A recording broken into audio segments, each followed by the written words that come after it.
amidst the demon lord's invasion to eradicate humanity's existence, a dragon conquered the skies under its master, who sought absolute power to obtain the happiness he desired. Even his talismans were able to level entire fields and burn cities away, while his dragon alone was one of the 7 ancient deities that ruled the world. But it was because of his conquest to reach divine power that he opposed the imperial court to become the strongest exorcist, and society began to fear him. His family was burnt alive, betrayed at the hands of his favorite student. But he knew that it wasn't her fault, since they had taken her family hostage as well. So in his next life, he swore to be more cunning and activated the forbidden god magic.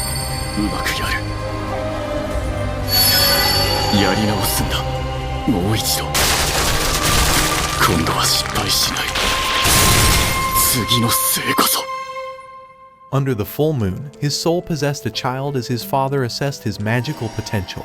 But the spell collapsed, and Glai was glad that their useless brother was unable to use any magic. He had reincarnated in a world with a different magical flow, but although his body lacked all magical mana, he sensed the infinite spirit arts dormant within him. Every morning, he would gather hundreds of leaves since paper was expensive, and used his arts to transform them into shikigami that would give life to mice and crows. At the same time, Glai would bully him for being a bastard child.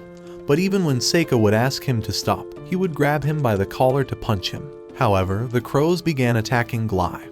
But when Luft came to force them away, he realized that they completely avoided Seika and began suspecting him. While his familiars gathered information about this world, he knew that no one would celebrate his 7th birthday, and they all ignored him for being the child of a mistress. Even so, he spent every day working in the field to prepare paper for creating his talismans. But when he heard knocking on the door, he saw their maid Yifa outside, telling him that she found his coat in the bushes. However, he knew that it must have been Glai, but when he screamed at Yifa to get back to work, he reminded Seika that he'll never have a slave, since a magicless loser would never be able to enter the Imperial Londonia Academy. However, Blaze appeared and commanded Glai to get back to his magical lessons, but as they walked away, Seika asked his father if he could join their training. In the training field, Luft chanted the Wind's Edge incantation, launching a vortex that drilled the stone apart. Next was Glai's turn, and as he activated the Spirits of Flame spell, he released a fireball to scorch the stone.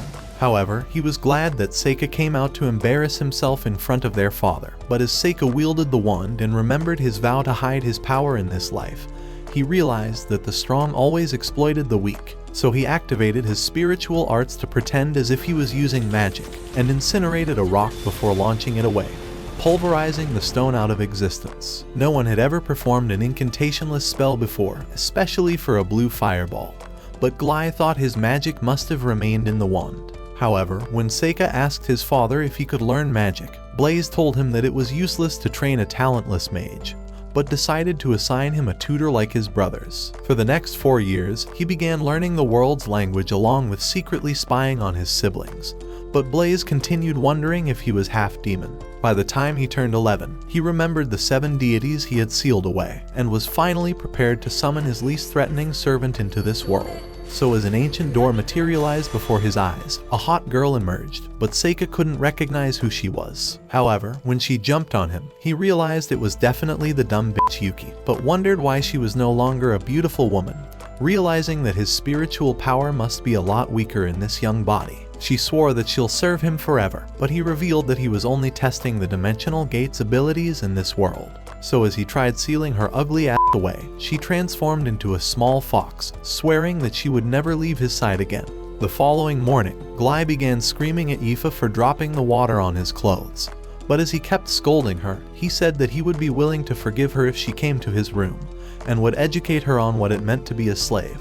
However, Seika told his brother to stop abusing her, but when Glai heard Seika's insolence and tried punching him, Seika blocked his attack. So Glai stared at him before pulling away, telling him that he's playing with his life. Once he was gone, Seika told Yifa to never go to Glai's room, so she promised that she won't, but asked him if he could follow her. Outside, as she showed him the dying baby Evie, he asked her to turn away to conceal his powers. After pulling a hair and infusing it with his talisman, the Shikigami was sacrificed to heal the Vaporeon. And Yifa was shocked he was able to use magic when he was born without any mana. But when he thought that she was also hiding her secret ability, she told him it's not like she can see spirits or anything like that. Baka. Stop the cap. Stop the cap right now! However, he revealed that he was also able to see the spirits, but thought that she was able to see something even greater than him, wondering what it was. So she revealed that he discovered the secret she's always concealed, as she was able to see the elementals in the world, but thought that it was strange as every elemental appeared to avoid him. Although he didn't know the reason, he realized that she was capable of controlling them, something that he was never able to master in his previous life. So realizing that he finally found the person he's been looking for, he asked her if she would like to learn magic, activating his Shikigami to summon a fireball in the air. She hadn't ever tried to use magic before, so she asked the fireball to disappear politely, and when it didn't listen, she tried begging the fireball to leave. However, she screamed that no one would miss its ugly ass, causing the flame to disappear out of existence, and Seika realized that he was lucky to find someone who could dispel magic, asking her to keep her powers a secret between them. Throughout the weeks, he would train her until she was able to control the flow of her own mana, and even as all the seasons passed, they spent their time together, training until she was able to master dispelling magic. Today was Seika's 12th birthday, but unlike his brothers, he didn't receive any presents or a cake, and even his own father wasn't here. Although he had grown used to their mistreatment of him, Glai called for Seika, saying they would be training him because his mother was a mistress, so the only path left for his weak body was joining the army. Just then, however, a maid screamed that a large monster appeared, and was heading directly towards their mansion. Hearing those words, Seika revealed that it was already here, and as the elder newt destroyed the tree in the distance, Glai ran away for his pathetic, worthless life. As Luff tried commanding the maids to evacuate to the shelter, he saw that Seika was running in the opposite direction. At the same time, the elder newt was about to devour Yifa, but before he would summon his talisman to save her, she activated the elementals to burn the beast away. So once she was gone, he commanded the beast to follow him, and as he leapt into the sky, all of the servants in the mansion began watching him.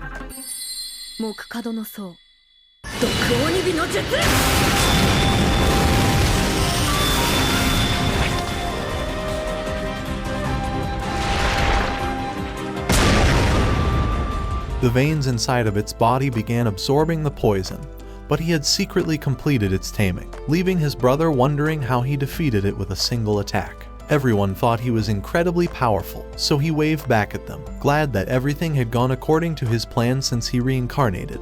In this second life, he would be cunning and would finally gain the happiness he desired. At the same time, his father had seen the battle and decided to hold a feast in honor of his bastard son.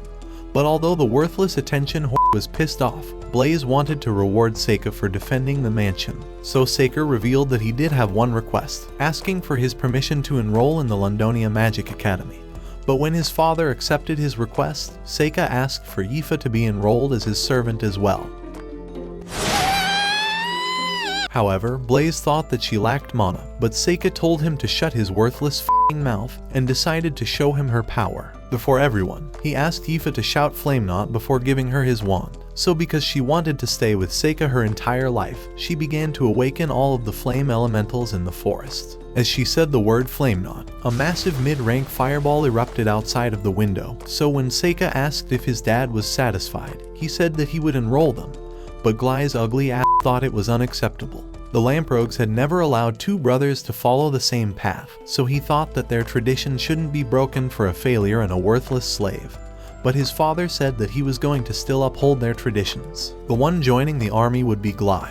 Blaze revealed, and went on to ask him if he's been improving his magic all these years, because while Seika was training every day, he was hanging out with a bad crowd and playing with his sword. However, Glai wouldn't accept his father's words, so he challenged Seika to a duel, telling him that he would be kicking him out of their home if he lost. Although Blaze told Seika that he could refuse, Seika accepted the challenge, so their father decided to judge the match, on the condition that real swords and mid-rank magic wouldn't be used. Inside of his room, Seika crafted more talismans until his brother knocked on the door, and once Luff came inside, he apologized for being late to wishing him a happy birthday, but gave him a present that was a glass pen. He regretted spending their entire lives not being as kind as he should have been, but was proud to see how much his brother had grown, and asked him to go easy on Glai, as he had known all along that Seika was stronger than all of them.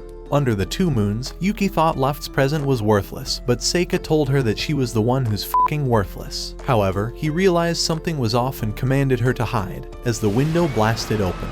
When he looked outside, he saw Glai in the field, screaming that their duel had begun. As they faced off, Glai thought that Seika only defeated the monster because he was lucky, so he wanted to fight him to the death, and abandon their father's conditions, summoning a magical sigil to cast Flame Knot, incinerating his brother. He thought that his spell was much stronger than his worthless slave, but Seika told him that it would never compare to Yifa's flames. Shocked that he was still alive, Glai summoned Wind Lance to pierce his brother, but saw a light magic barrier protecting him. So Seika took out his talisman as Glai began releasing all of his spells. In that moment, Seika commanded Glai that he was forbidden to move, freezing all of his neurons, before twisting the talisman to break his arm off. However, he revealed that he was only feeling the pain. But when Glai wondered who Seika really was, he decided to accept those words as surrendering. In that moment, he healed his arm, leaving him to collapse onto the ground. As he stared at his worthless face, he remembered Glai calling him lucky for defeating the Elder Newt, but thought it was hilarious. After all, he had been preparing for 6 months, because after summoning his second divine deity, a massive Cyclops entered this realm, rushing towards Seika before saying that he was glad to serve him once more. However, Yuki reminded Bonds that she was the first one he summoned, and Seika asked him to follow his Shikigami into the mountain, and drive the Elder Newt into their forests. He had purposely lured it towards their mansion so everyone would acknowledge his power, allowing him to attend the Magic Academy instead of Glai. However, Yuki wondered why he was creating these complicated plans, especially when he could get everything he wanted in this world filled with weak humans. But Seika reminded her that those weak humans were the ones who killed him. He desired to become one of the countless weak humans in his second life, since his path to absolute power had only casted him away into isolated loneliness. When spring finally arrived, Luft wished for his brother to stay safe, but after Yifa yawned, Luft wondered if she had stayed up, so Seika revealed that she was doing something hard in his room all night. As their carriage began pulling away, Seika wanted to reward Yifa for studying all of last night, so she promised that she would treasure it, and he revealed that this would draw the elementals towards her. He wanted her to become the strongest elementalist possible, but when he looked out the window, he realized they were already at the Academy City, and wondered how time had managed to warp. Back inside of his office, Blaze realized that Seika must have arrived by now, and wondered how 12 years had already passed since then. During a rainy storm, a mysterious assassin had delivered his brother's child to him, but Blaze wondered if he had died after disappearing in the Demon Continent. His child was one of the only humans with black hair and black eyes, so Luft kept his distance while Glai came to see him as an enemy, and Blaze wondered if he was a demon. After all, he was able to summon blue fireballs without possessing any magic, and wondered how he was capable of using poison on the Elder Newt, when no human had ever used it before. He felt bad for sending Glai to the army, but realized that if Seika saw the horrors of war, he would become the next demon king that eradicates humanity, instead of the hero that saves it. Once they arrived at Seika's dorm, he revealed that her room would be next to his, but those words made her sad, as she thought he was her master now. So she asked him if she should come to his room at night, but he told her that he didn't need a cutting board, since she looked like an emo with a flat-ass chest. What did he say? After she ran out crying, Yuki grew angry that the worthless slave didn't know her place, but when Seika wondered what she meant, Yuki revealed that Yifa was in love with him and wanted him to use her as a slave to fulfill her fantasies. Hearing those words, he realized that he would truly never understand how girls think, so Yuki told him to study or he would have a hard time, but he realized that Yifa was going to make something else hard. At the prestigious Londonia Academy, he realized that a mysterious pool of mana had been accumulating, but the examiner called for everyone to evaluate their mana levels. When it was Seika's turn, the examiner asked him to place his hand on the crystal sphere, saying that it would shine white if he had aptitude for all elements, although it's never happened before. This was the magical system of this world, as there were 4 primary elements to cast from. But there was also light and shadow magic, similar to the magic he invented in his previous life. As Yifa infused her mana into the sphere, the examiner discovered that she had an aptitude for wind and fire magic. But when it was Seika's turn, nothing appeared. The examiner thought he might have light or shadow aptitude, but he revealed that he didn't have any magical power. Everyone thought he was going to use his connections to enter the academy, but a girl screamed at all of them to shut their mouths, introducing herself as Amy. As she reached out for the sphere, a white beam of light blinded all the applicants, and as she walked away, they realized that she had mastered all 4 elements. But Seika was surprised to see her here. Although her hair was a different color, she was the same person he knew very closely in his past life, and at night, a blue-haired girl grew worried. At the same time, the Demon Lord gave a single order to the General Galios: crush the hero. The following day, after Seika finished the written exam, he saw Amy wielding a sword and wondered how strong she truly was. In the training field, the worthless examiner revealed that they would be evaluating the strength of their elements. One by one, all the students summoned their fire magic. But as Seika watched, he realized that they were only able to use one element, and were extremely weak. Next was Yifa's turn, so as she walked towards the stone and activated her flame knot, the fire blast nearly burnt the stone away. But as all the students wondered how she didn't use an incantation, Yifa revealed that she would be moving on to her next target. Even Seika had no idea what she was planning, so as she raised her wand and casted Wind Lance, the stone completely disappeared from existence, and Seika realized that the stone wasn't the only thing rock hard. As she apologized to Seika for destroying the targets, he thought her wind spell was amazing, so she revealed that she was practicing it behind his back, and he cried as her dedication was exactly what a master wishes for. Finally, it was Seika's turn, so he summoned his fireball to burn the blue target, shocking all of them. But he moved on as the flame continued burning away. Analyzing that the stone was made of granite, he decided to combine the phases of earth and metal to cast his crystallization magic, releasing spikes to destroy his target. But even the examiner had never seen a spell like that before. However, Seika apologized because his spell was a secret, but knew that he could never reveal the truth since he wasn't using magic. When he approached the water target, he released an invisible water shikigami and infused it with a shadow phase, releasing a stream of water that froze the entire field. Realizing he had done enough damage, he decided to stop his exam.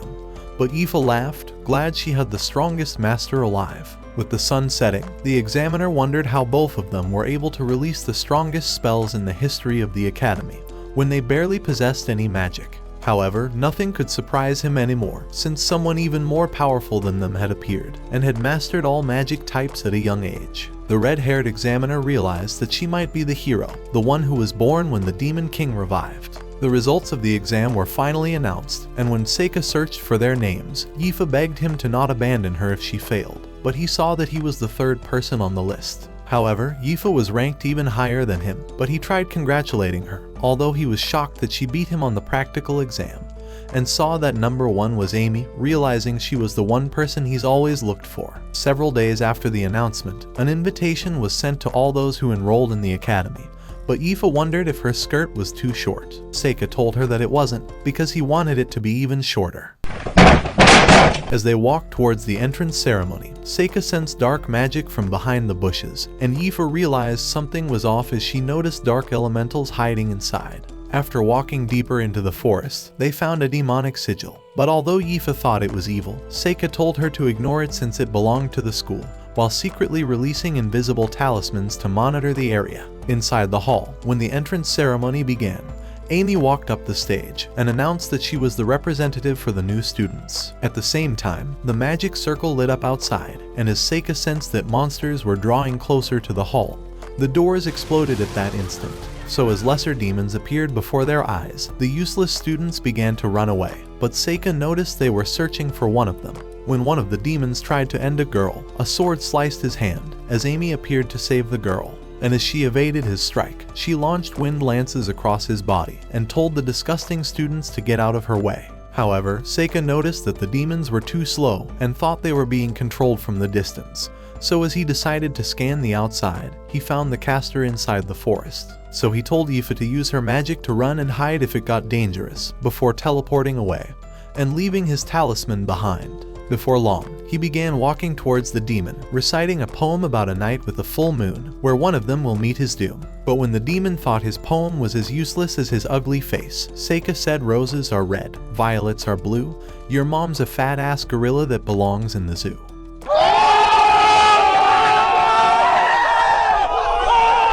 Looking to end him immediately, the demon summoned lesser demons from a portal. But as he commanded them to attack, Seika cast a spell of falling fruit, ending the monsters before him. So as the last one froze up from a protect spell, Seika opened a portal under him and sealed him inside another realm. Realizing he could use teleportation magic, the demon prepared to face Seika, summoning swords from smaller portals. As he introduced himself as Galios, he said he was a demon of metal who controls fire and earth elements. But when Seika tried casting a spell, Galios extinguished it in an instant, saying that his spells couldn't work on him. However, as Seika ignited paper talismans, Galios shielded himself from the flame, but as he summoned more papers, Galios burned them instantly. So to eliminate him, Galios launched a sword, but as Seika dodged it, it slashed his face before he knew it, making him realize that Galios had teleported the blade back. As Galios began saying that he can use black teleportation magic, he cast a flame towards him, but as Seika leaped away, he materialized behind him, slashing off his arm at that instant. However, as Seika managed to survive the attack, he began wondering why he was spying on the students through the eyes of the lesser demons. So Galios revealed that he was looking for the hero. It was the divine prophecy of the reincarnation of the demon lord. And Galios went on to reveal that he had already found her. As Seika realized she was Amy, Galios launched a dozen swords to eliminate him, but Seika evaded them and leaped over another, but as double blades sliced him at the same time, Galios sent him to Nirvana. With Galios thinking he was dead, he began heading away to find Amy, but the sound of Seika's voice reciting ancient incantations drew back his attention. As he spotted him on top of his blade, he began wondering how he was still alive, and launched a blade into his skull. But as it disintegrated, Seika told him that he resurrected himself, and revealed that he already set a spell to eliminate anything that doesn't belong on his body. However, Galios thought he could end him anyway, and summoned 100 swords, vowing to end Amy once Seika was dead. But as Seika heard these words, he thought Galios was a moron, and began saying that strength could only be defined by the powerful allies he has. Even so, Galios thought he must be too weak to depend on allies, and tried ending him. But as Seika managed to evade the blades, he cast a spell to unleash a huge waterfall, but Galios had teleported already. However, when he tried attacking him from above, Seika had anticipated his attack, so he cast a spell, striking the demon with lightning. But by the time the smoke cleared, Seika realized he was nowhere in sight, but he stabbed him from behind before he knew it. However, it was all part of Seika's plan, as he exploded before Galios' eyes. But he managed to survive, and began oozing with a red aura. He thought Seika would soon run out of those talismans, and was ready to end his life, but Seika revealed more than 1,000 of them. He revealed that he had spent his entire life creating them, but was ready to end their battle, casting the dimensional gate to summon Mizuchi. So as a dozen portals opened, a dragon emerged outside, and as it tried to eat Galios out, it ascended towards the moon, eventually devouring his body. At the sight of this, Seika was glad that the demon was eliminated, but as he was ready to return the dragon into the other realm, it began trying to escape. Realizing it was heading towards the school, he set his talismans on it and managed to redirect it, before sealing it back inside the realm.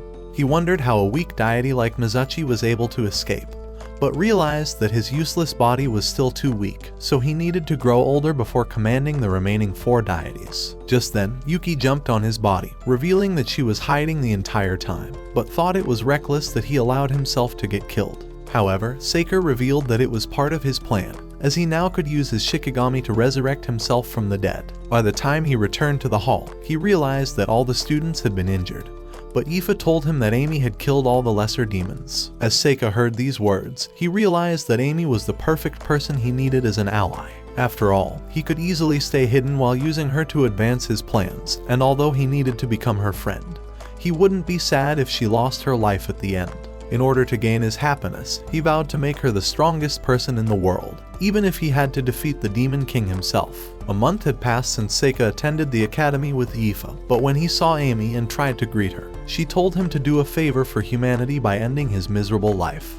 Damn! They ask you how you are, and you just have to say that you're fine when you're not really fine. A few minutes later, a clay jar appeared over them, and just as it spilled, Seika teleported them away, but walked back as he thought something was off. However, Cordell appeared at the window, apologizing for his accident. So after recovering the liquid, he told them that it was a catalyst for his research. But when Seika wondered what the clay jar was intended for, the instructor revealed that he was trying to levitate to the 3rd floor. However, Seika knew that dark magic was the only thing that could manipulate gravity, and wondered what he was hiding. Later in the class, the teacher began to announce that the school's anniversary was coming up, and asked Amy and Aoife to deliver the new student roster as an offering on the day of the anniversary. As Seika heard those words, he realized they would be traveling next to Galios's magical circle, so he asked if he could take Aoife's spot, and commanded her to refuse her mission. So when she did, the teacher thought he was a disgrace to the noble families, but Seika said the only disgrace was her disgusting face. Yo, that one there was a violation. Personally, I wouldn't have it. That evening, while heading away from school, Seika decided to tell Aoife that Amy was actually in danger, and said he was taking her place so that he could protect her. Her battle with the demons had made her a target, and he revealed that he intends to watch her back.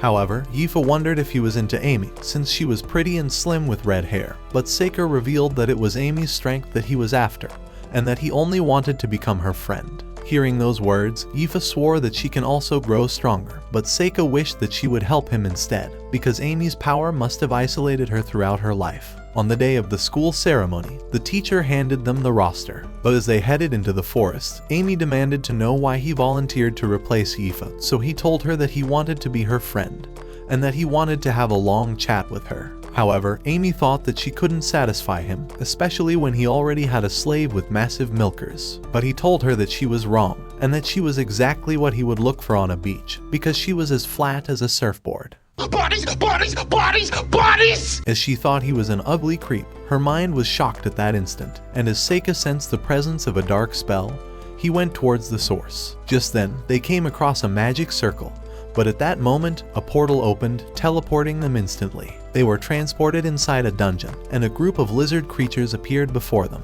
Without hesitating, Amy charged at them, and as she leapt over to the other side, she unleashed a fireball that completely obliterated them. However, as an orc appeared behind her and was about to end her life, Seika cast a spell that crushed its head with a spike.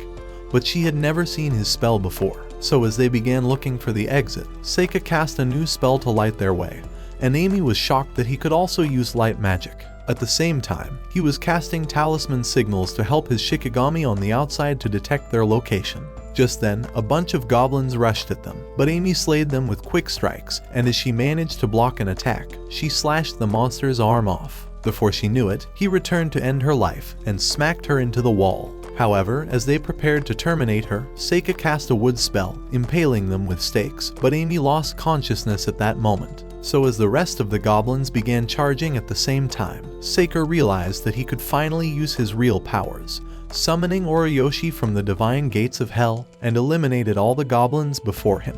By the time Amy woke up, she realized that all the monsters were dead. But as Seika noticed her head was still hurting, he cast a light barrier over them, realizing she was actually under a curse since it disappeared now. However, when she thought there wasn't any curse sigils on her body, she asked him if he could look at her back, before taking her clothes off, but he wasn't able to find anything behind her hair. However, he revealed that he just wanted her to take her clothes off, since he had a different solution all along. So with a strand of her hair, he moved the curse onto one of his talismans, telling her that it was her new substitute. And so they sat together for hours, but Amy wondered if he's kissed Aoife or even developed plot with her yet. But when Seika told her that he didn't, she thought he was lame since shy girls like her are always freaky. However, he reminded her that she just took her clothes off in a dungeon. But after his ass was knocked out, they went on to eliminate all the goblins until they arrived at the boss's chamber. But as the Naga prepared to face them, Seika activated his stone magic to release impaling stakes, but it nearly burned his face off with acid. So as Seika managed to evade it, Amy blasted it with a wind lance, but it couldn't penetrate the monster's thick scales. Before it could fight back, Seika summoned a spear, and as it nailed the monster into the ground, Amy ignited it with a fireball. At that moment, the fire blew up, so as Amy descended down on it, she stabbed its body, killing it at that instant. As Seika ran towards Amy, she jumped onto him, revealing that this was the first time she defeated a dungeon boss. But when Yuki asked Seika why he didn't teleport out this entire time, he revealed that he wanted to have fun with Amy, and to give her battle experience so she could become the strongest someday. Before long, they came across a mithril sword, and Seika pulled it out of the monster, causing it to disintegrate before their eyes. And as he gave it over to Amy, he noticed a ring on the floor, and realized it was filled with magic, telling her that it was fun being an adventurer. When Amy tried asking him what he would do when he got older, He promised to go adventuring with her again, so she grew happy, telling him that it was a promise. After escaping the dungeon, Seika told Professor Karen about the secret labyrinth underneath the school, but concealed the existence of Amy's curse and the source of his magic. That night, as he arrived at Cordell's lab, he told him that he already figured out his plan, and revealed that Amy was starting to recover already. Realizing he was exposed, Cordell began wondering how he managed to discover his secret. But Seika revealed that it was impossible for demons to have drawn a magical circle in the school. And seeing that he had the ugliest face out of all the instructors, Seika had suspected him immediately. Deciding to reveal the truth, Cordell took off his disguise, saying that he was a spy for the demons, and that the potion inside the pot was actually a revolutionary curse that could kill anyone like it was an ordinary illness. However, Cordell revealed that his target was the hero, but Seika thought that he was a moron, and decided to reveal his talisman, saying that he has taken the curse off from Amy. As he summoned a demon, he spilled its blood on his body, telling him that he discovered the curse's condition. So now that he was drenched in demon blood, he began casting a spell to transfer the curse onto its creator. This was the power he transferred from his previous life, as he was the cursed exorcist, and told Cordell that he who curses someone digs 2 graves. So as Cordell's organs began to explode, Seika revealed that he was the only one who knew how to dispel curses in this world, so it was extremely unlucky for them to have met in this life. While they walked upstairs, Yifa wondered how he knew it was Cordell, so he revealed that his Shikigami detected the same pollen on his body and on the demonic circle. Later that day, as Seika gave the magical ring to Yifa, she realized the elementals were drawn towards it. Just then, Seika noticed Amy walking by, but as he tried calling for her, she told him to jump off a cliff and hug the ground already. As Seika wondered if his face was that ugly, Amy decided to thank Yifa for helping her study, and Seika wondered when those worthless chicks became friends. 1 year later, while celebrating their sophomore year, the vice principal appeared before Seika and his slave, saying that the principal wishes to speak with them before leaving right away. Although Seika had a bad feeling about the principal, a girl was spying on them from the dark. The following day, when they arrived at the principal's office, she welcomed them inside, and she realized that Seika looked just like his uncle, but he wondered why his father never revealed that he had a brother. Just then, she decided to ask him to enter the mixed discipline tournament in the capital, a renowned tournament between mages and swordsmen. She thought he could be one of the school reps, and summoned a new girl inside. So as she entered the office, she introduced herself as Mabel, and Seika realized he's never seen her before. However, Amy screamed about not being invited, and wondered if Seika was going, so remembering Mabel's face, he told her that he was curious about something in the tournament. While they were heading out of the school, Amy began saying that Mabel must have been chosen by some noble family. But when she said that Mabel probably hasn't experienced any hardship in her entire life, Mabel said that she's the one who's never experienced hardships before. At that moment, they realized she was right behind them, but as Amy was glad to meet her replacement, Mabel revealed that she was never going to be selected, since she was too weak to fight. As she heard those words, Amy commanded 2 morons for their practice swords, challenging Mabel to find who was the weak one among them. Deciding to accept, Mabel picked the sword, and from her stance, Seika realized she was just as skilled as Amy. He was glad to evaluate her strength, and declared the start of the fight. Immediately, Amy rushed towards Mabel, but as she blocked her attack with dark magic, they clashed swords against one another, before Mabel sent her bent sword flying away, easily winning the spar. As she began to leave, she told Amy that she was useless for someone who was supposed to be the hero. But when Amy tried saying that they weren't supposed to use magic,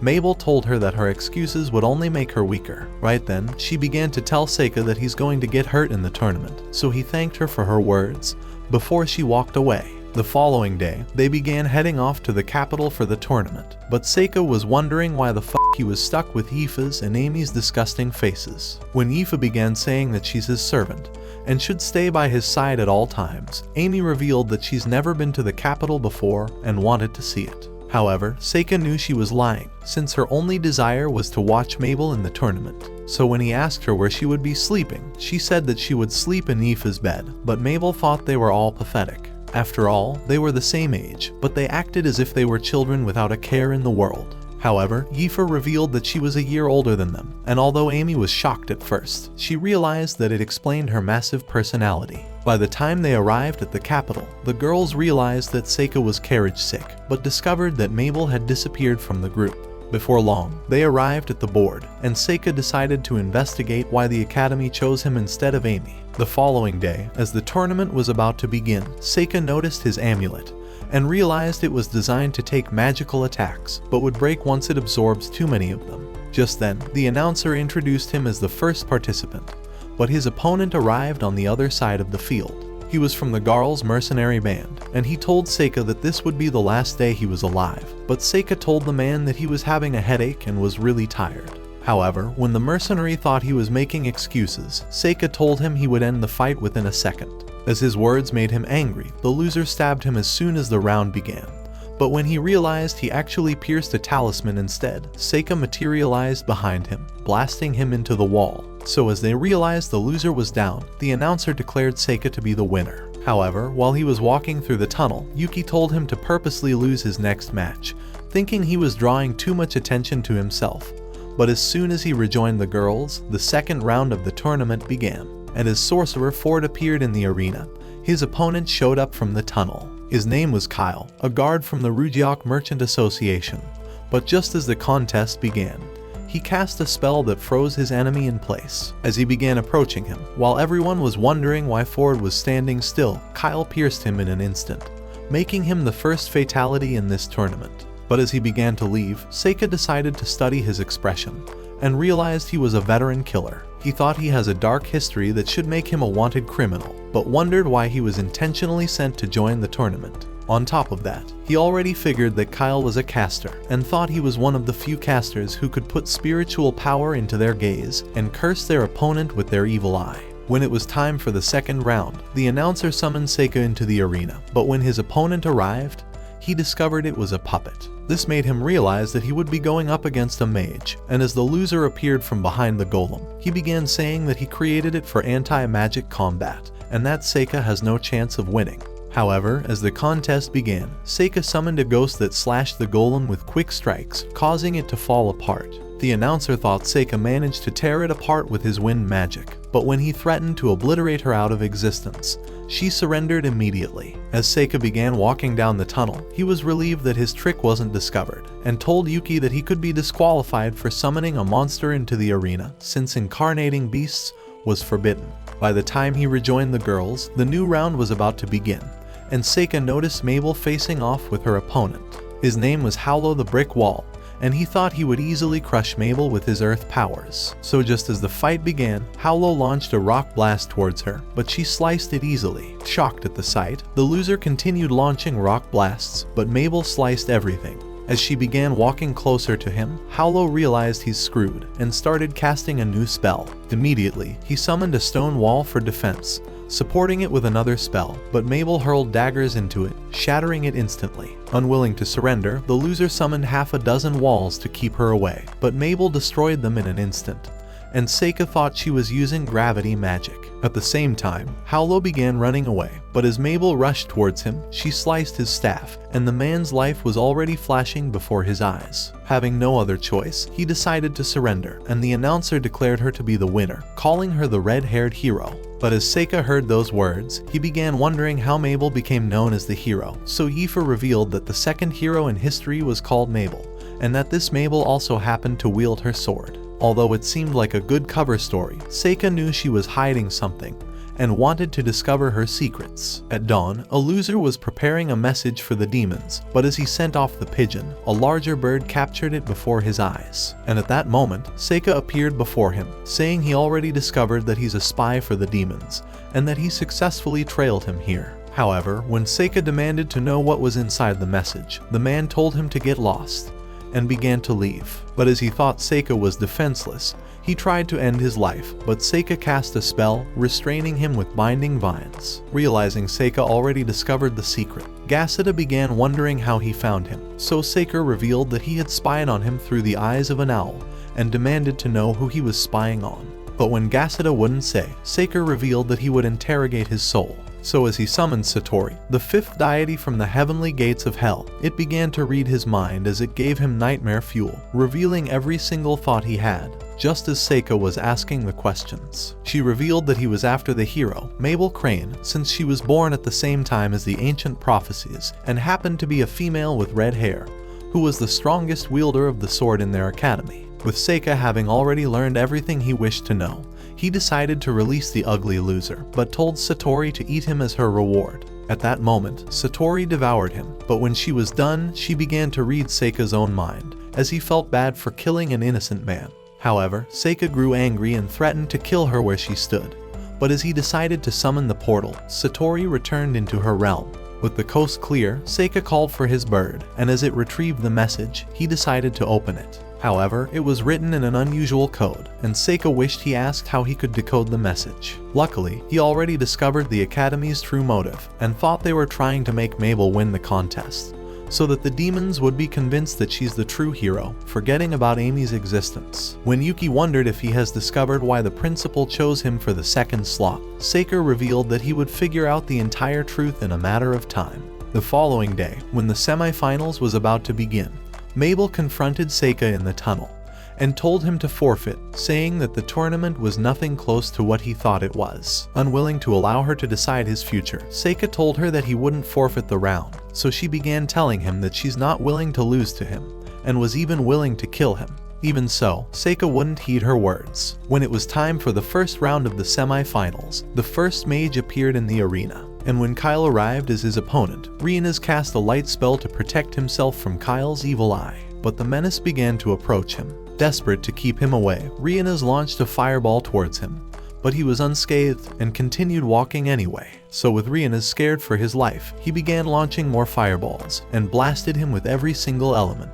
But with Kyle still completely unscathed, Seika realized that Kyle was using gravity magic to repel all his attacks. Just then, Reinaz summoned an army of golems, but Kyle cast a purple shadow, piercing them at the same time, as they shattered to pieces. But as Reinaz thought he could end him, he began rushing at him, but Kyle managed to restrain him with his shadow, and Seika realized they were using similar magic. However, when Kyle raised his sword to end his life, a whistle went off, and the announcer revealed that the judges have called off the fight, declaring him the winner. That night, while Seika began wondering if he should forfeit his match the next day, he noticed that Yuki was snuggling close to his body, and she asked if she could sleep with him. But at that moment, Seika's owl spotted Mabel on his roof, and as he dived out of the way, the roof collapsed on his bed. Through the smoke, he spotted Mabel on the other side, and wondered why her ugly-ass face was caught blocking him.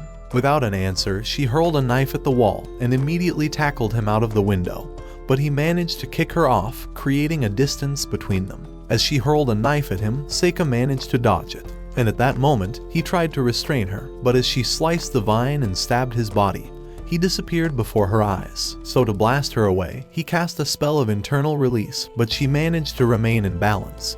So as Seika thought she's strong, he realized he couldn't allow her to escape. But at that moment, an ugly loser appeared in the alley, wondering why they were making a noise. But as Mabel nearly ended his life, Seika discovered she had escaped. However, he already made up his mind for the next round of the tournament, and thought he must find her before dawn. Before long, he found her at a fountain, but told her that he didn't come to fight. When she wondered why he came, he told her that he intends to speak with her, and said she could still persuade him to forfeit the fight. But he told her that he's already discovered that she intends to die in Amy's place. She had been drawing the demons away from Amy as the fake hero, and thought that through her death, they would believe the hero was truly dead. However, Mabel revealed she was also hoping to eliminate Kyle, confessing that they were trained by the Rugrock Merchants Association, who turned slave children into mercenaries. Their association had created this tournament to test Kyle's ability as a perfect mercenary, because they had opened a hole inside of his skull to implant magic into his brain, taking away every form of his emotions. But before this process, the slave children were put into a group of 4s and trained together until they formed a special bond.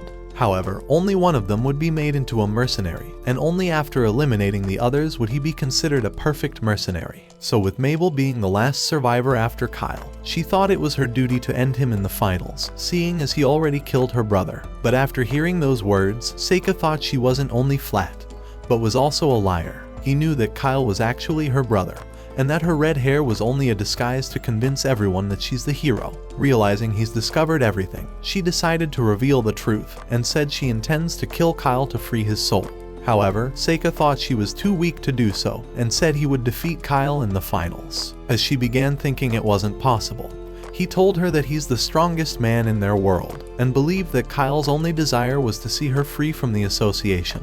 But Mabel vowed to defeat him anyway. The following day, when it was time for their round, he told her to give it her best shot, but she thought he was a useless noble kid who's been spoiled his entire life. So as she flashed behind him, she nearly slashed him in half, and as she destroyed the rubble, she sliced him apart, but realized it was only a piece of paper. But as he launched rocks that she evaded, Mabel shot her knives towards him, but he blocked them with a barrier. As the dust settled, he unleashed binding vines to restrain her, but she charged forward until Seika activated his falling fruit spell, and as he cast a spell of mercury binding vines, they restrained her again, and she realized she couldn't break free this time. Deciding to lift her axe, he cast a spell of floating leaves, but as he pretended to end her life, the whistle went off as the judges ended the round, declaring him to be the winner. When it was time for the final, Seika and Kyle faced off, but as Seika began saying that Mabel was still alive, Kyle told him that he would kill her after their tournament. Even though he remembered that she's his sister,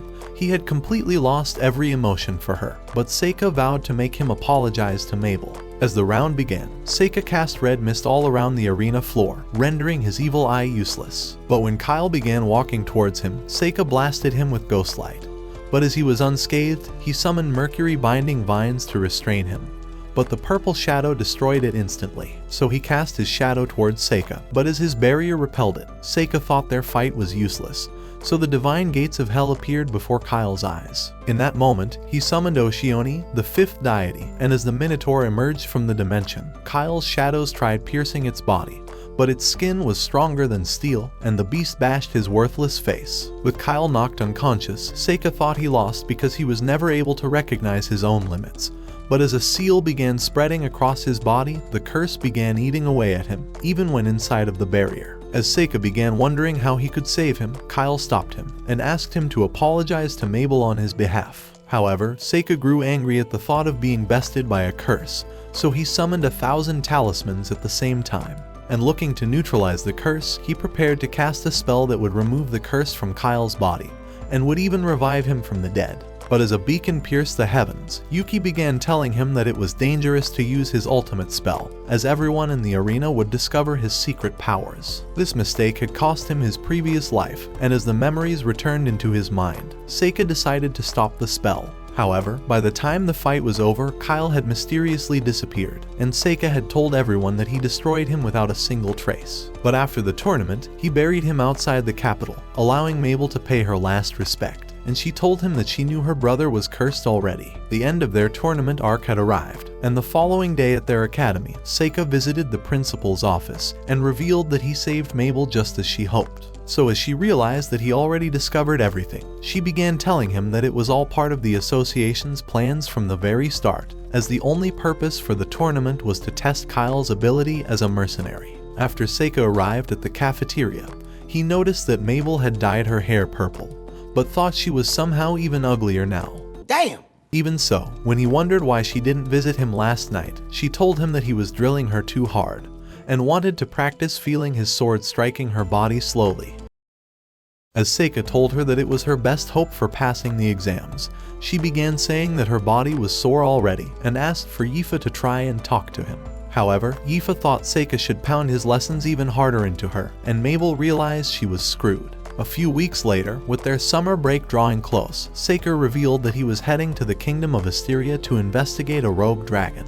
But just then, an ugly moron entered the cafeteria, and as he began saying he could buy all these broke wages, Amy wondered who the fuck this virgin was. Right then, he noticed Seika at his table, and decided to introduce himself as Cecilio, the crown prince of Asteria. So as Seika heard these words, he welcomed him to the academy, but Cecilio noticed Yifa and thought she was the most beautiful girl he's ever seen. So he decided to use his best Discord pickup line, asking if her legs were a rope, because he wants to strangle himself in between them. Yeah, that brother's starving. However, she revealed that she was a slave and was Seika's servant. With Cecilio wishing to make her his coffin because he'd love to be inside of her, he told Seika to name her price. But his assistant told him that he's embarrassing himself in front of the others. A few minutes later, while inside a private room, Cecilio began telling Seika that the rogue dragon had lived in peace with the kingdom for a century, but was now beginning to attack the castle, and was growing worse every day. Just then, he noticed Yifa's massive cannons and began suggesting they have dinner together, but his assistant told him to restrain himself as Seika left the room. Later that day, while this worthless dickhead was heading back to the school, Amy pulled him into the bush and demanded to know what was happening. So after he revealed everything and began saying that he was willing to give Aoife away if she decides to join Cecilio's harem, the girls thought he was a moron. They had always known that Aoife was in love with him, so Mabel warned him to never ask Aoife if she was willing to join Cecilio's harem, as she thought it would hurt her feelings. A few days later, while riding off to Asteria, Aoife began telling Seika that Cecilio had asked her to ride his huge dragon, but she thought he had no intention of adding her to his harem. However, Seika told her that he meant every word he said, but when she thought it made her happy, he wondered what this awful feeling brewing inside of him was. When they arrived at Asteria, Aoife thought the view was great, but as Cecilio appeared at that moment, he began saying that the kingdom has lost all its glory ever since the dragon had been on a rampage. But as it flew over them, a man summoned a lava tiger, and as it charged at the dragon, it narrowly missed the beast as it flew away. Right then, it turned its attention on Aoife and rushed towards her, but Seika summoned ice crystals to block its path. However, its armor was too hot, but as the tiger jumped towards him instead, a magical chain restrained it, and the summoner appeared at that moment. However, when Seika wondered who this addict was, Cecilio revealed that he was the head of the mercenaries who he hired to slay the dragon. But Seika wondered why he would hire a guy who looked like he was on the verge of an overdose. Just then, Zek began saying that he has slain several dragons, and said that he's already been through 7 cycles of rehab and withdrawals. But Seika told him that he could tell from how fucked up his face was.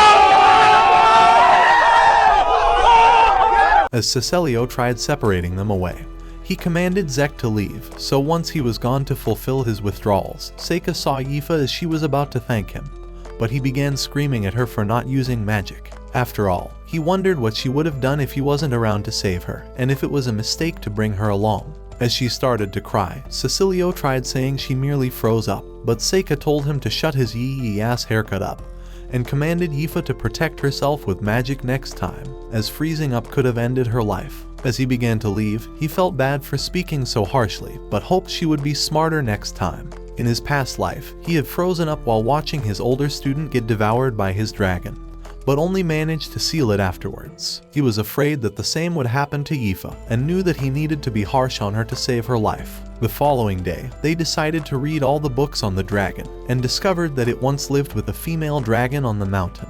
However, they had begun to attack the people after hatching younger dragons, so Seika wondered if the same thing was happening now. But according to the history books, only the male dragon was alive, so Aoife wondered how it could possibly hatch younger dragons on its own. To discover for himself, Seika told her that he would climb up the mountain to see the dragon up close, but Aoife thought it would kill him. Even so, Seika's mind was made up already and said he would go anyway. That night, as Aoife appeared at his door, she told him that Cecilio had invited her to his room to polish his sword and wondered what she should do. As he said he would talk to that Karen haircut moron, she hesitated to tell him why she was really here, so he invited her inside. But as they laid in his bed, he realized he was too much of a pussy to make any moves, and this was why he died a virgin in his past life. As he decided to ask if Aoife was willing to join Cecilio's harem, she told him that she didn't, but wondered why he was asking.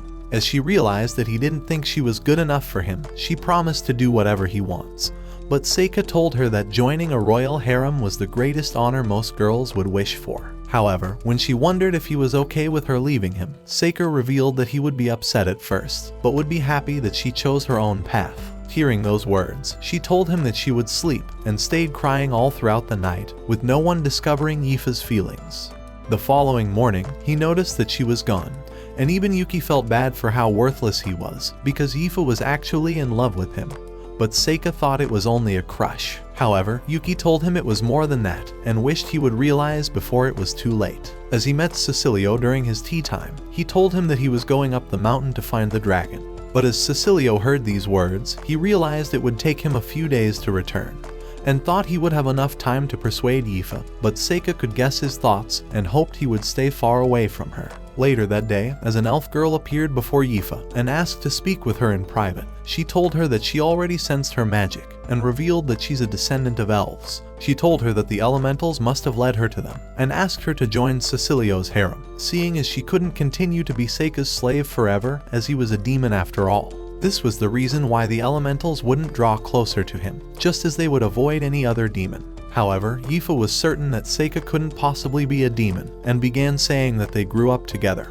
But Lizzie thought one of his parents must have been a demon. She told her to run away from him and offered to show her around the mansion. Meanwhile, Seika had arrived at the top of the mountain, but as the dragon noticed him, it launched its fire breath. But Seika's barrier protected him from the attack. So when the dragon charged at him, he disappeared at that instant. And as he summoned an ugly stone monster, the sixth deity landed on top of the beast, releasing a high-pitched frequency that weakened the dragon before returning into the gates of hell. When the dragon began to recover, Seika cast the spell of asbestos net on it, successfully trapping the beast. As he arrived inside the nest, he realized the dragon was protecting an egg, and thought it must have changed into a female since it was 2024, and remembered that even identifying as an attack helicopter was possible now. Just then, he decided to move the egg, having learned that each end of the egg must point towards the sky. This made him realize that the legend of the Asteria princess who hatched a dragon egg must have been true. At Cecilio's mansion, Lizzie continued showing Yifa around, saying she would be treated better than the others if she managed to become Cecilio's favorite wife. On top of that, she would be allowed to participate in the government, and would even become a powerful official. But Yifa's only desire was to stay at Seika's side. At the same time, Seika had grown exhausted from moving the dragon egg, and even the dragon had decided to make him the egg keeper. However, Seika was glad that the dragon was no longer out of control, and as it drew him closer, he realized that it was growing attached to him. At the mansion, as Yifa came across Cecilio, he began wondering if she's finally willing to join his harem, as he hoped Lizzie had successfully persuaded her. Right then, one of his men began to draft a price for her liberation tax, and Cecilio revealed that he's preparing paperwork for her freedom. Once the contract was completed, she would be free to make her own decisions, and Cecilio said he's willing to buy her freedom for any price. Afraid of getting separated from Seika, Yifa told him that she was willing to live as a slave forever. But Cecilio thought she was confused, and told her that he would definitely buy her off. He was convinced that Seika was dangerous and said he couldn't allow her to remain with the menace. However, Yifa thought he was the menace and began saying that she wishes to stay with Seika forever. Even so, the men thought completing her slave contract was more important, and one loser said she would be glad that they forced her against her own will. Are you delusional? Do you suffer from a mental illness? His words made Yifa realize she was surrounded by a bunch of mentally ill morons, but as the guards seized her immediately, Lizzie threatened to end her life if she tries to use magic. So as Yifa realized they've been sealed inside a barrier, Lizzie launched a wind lance past her body, nicking her thumb, but as she tried to force her hand on the contract, the dragon broke the barrier at that instant. Just then, Seika appeared from the dragon's head, and Yifa was glad that her savior had arrived, but Seika revealed that he's managed to befriend the beast. While everyone was still shocked, he continued by saying that the dragon would no longer attack their kingdom, but said Cecilio must keep the dragon egg warm. With Yifa able to use fire magic, Seika thought she could keep the egg warm, and called her to join him on the dragon. But when Lizzie tried telling her to return, Yifa told her that Seika was the love of her life. So as they rode away on the dragon, Yifa wished she could ride something else, but when Seika asked her what do you mean by that, she told him that she didn't say anything.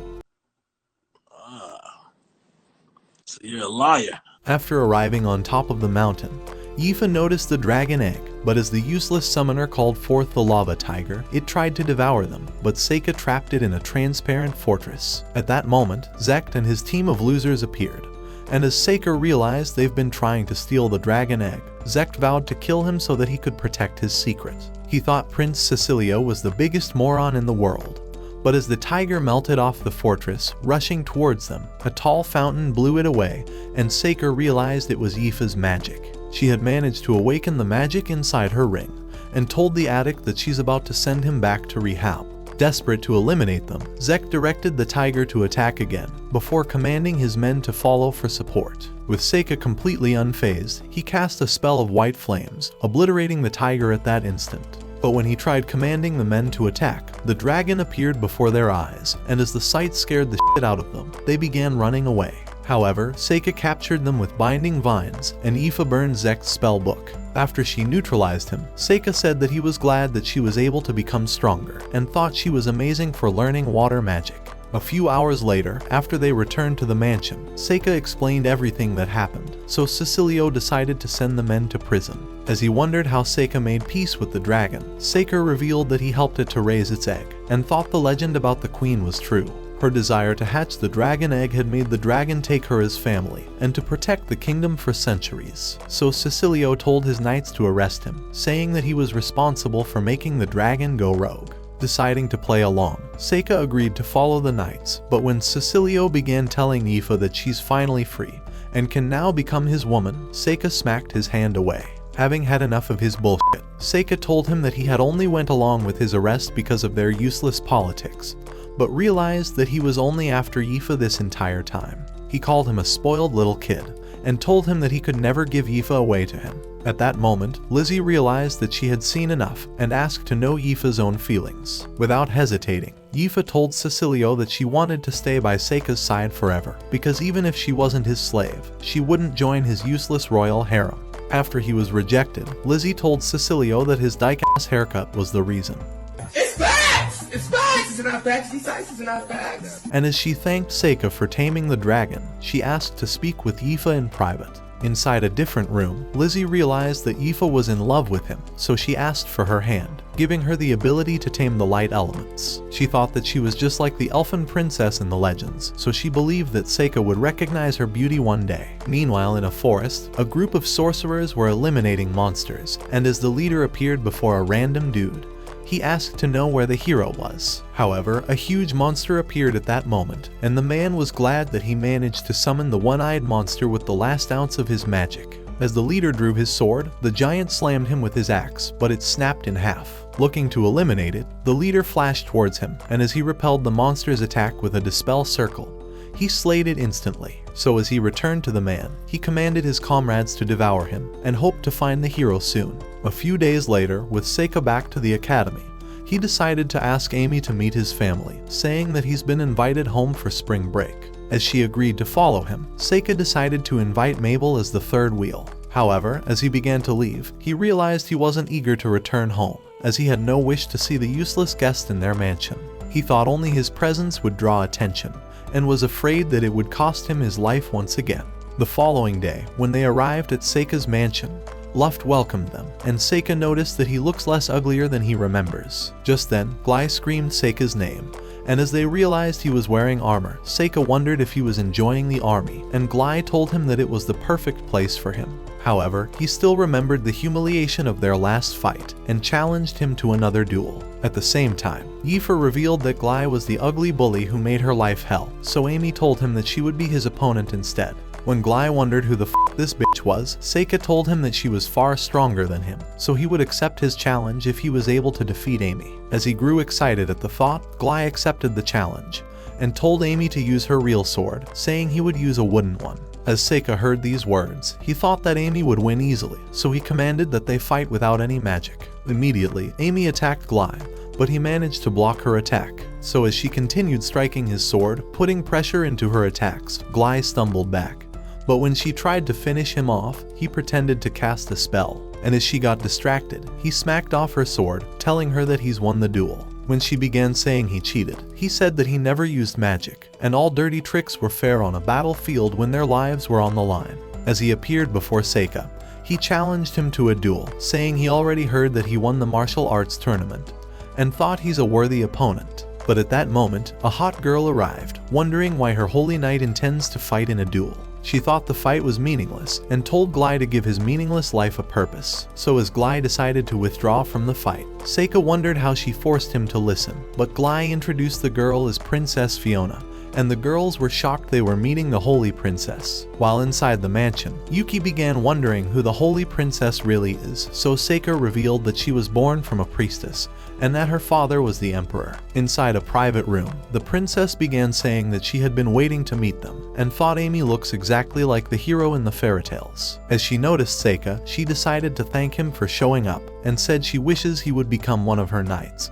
but Seika told her that her wishes were as worthless as her face. That night, Fiona wondered if Aoife was Seika's girlfriend, but Aoife began choking harder than she does on Seika's meat. At the same time, his father remembered the day he asked Aoife's father to confess the truth about if he was upset that Aoife left for the magical academy. However, Eddie's was only mad that he made her the servant of the disgusting bastard child. But Blaze told him to never say those words again, as he knew that his son was good. So he congratulated Seika on saving the Asteria Kingdom, as all the nations had heard of his success. But his mom asked him to write home more often. Although this was the first time he's ever heard her voice speaking to him, he wondered why she sounded like a cancer patient after smoking for 50 years. Later that night, as Amy visited Seika in his room, he told her that she shouldn't be entering his room to have a duel with his sword at night. But she told him that he's already seen her without any plot armor. However, she asked him what he was planning to do after graduating the lower grades, as she revealed that she intends to return to being an adventurer. So Seika reminded her that in the dungeon where she stripped for him, he promised to adventure with her, so he would also become an adventurer. However, he had no clue what should be done, and wondered if she would become his teacher when the time came. So as she agreed, she told him that she's looking forward to their first time together before deciding to leave the room. Once she was gone, however, Yuki asked him if he's forgotten already that he was only using Amy to conceal his power behind hers, but Seika told her that he could never forget. The next day, as they took Fiona on a tour of the town, Glai told him that they would need to work together to protect the princess, but she decided to hold Seika's hand as she hurried into the market. Before long, she noticed a young couple and began wondering how she could draw closer to Seika, so Amy suggested they put their lives in danger, saying it creates a special bond. Thinking it was a great idea, Fiona decided to lead them to a construction site. And as she suggested taking a closer look, she decided to draw Seika closer. Just then, a rope broke, but as the boards spilled towards them, Glai and Amy cast a spell at the same time, protecting them from the boards. However, Fiona was disappointed that Seika casted no spells, having expected to be saved by him instead. So to make it up to her, Seika decided to buy Fiona a gift, and as he fixed her scarf in an alley, he summoned a quartz mirror to give her a good view of herself. And as she thought it was pretty, she told him that she loves his gift. At dawn the next day, Seika met Glai while he was training, and as he wondered if he was showing off that he was a holy knight, Glai told him that it wasn't as great as it sounded. He revealed that being called a holy knight was only a political move from the princess, since it sounded good to the ears. He wasn't chosen for his skill, but rather because of a secret plan Fiona was creating. After all, she was a politician, but she was also able to maneuver her way from nothing to becoming the favorite for the throne. When Seika wondered how this was possible, Glai told him that Fiona can see the future, just like her mother who was the Oracle Princess. For this reason, she had asked to see Amy, knowing already that she's the hero. But as Glai realized that Seika had known already, he warned him to stay out of her way, saying that she's working towards taking over the empire. But Seika thought there was more to it. So later that day, when she began searching for him all over the mansion, Seika hid inside the bushes, having grown sick of her ugly face. But as Amy began walking by, he popped up before her, nearly scaring her off. When she realized that he was hiding from Fiona, she suggested he spends the day with her, having noticed she was eager to find him. So a few minutes later, Seika decided to join her on the balcony, and as she asked him to play her in chess, he accepted the challenge. But just before they began, Fiona decided to place a bet, saying that the loser would owe the winner a favor. Even though he knew he couldn't win, Seika decided to accept the bet anyway. As they began to play, Fiona decided to ask him who he thought the strongest chess piece in the world was. Seika thought she was the one, and began saying that she has the ability to control soldiers and every powerful person in the city from an unsuspecting position.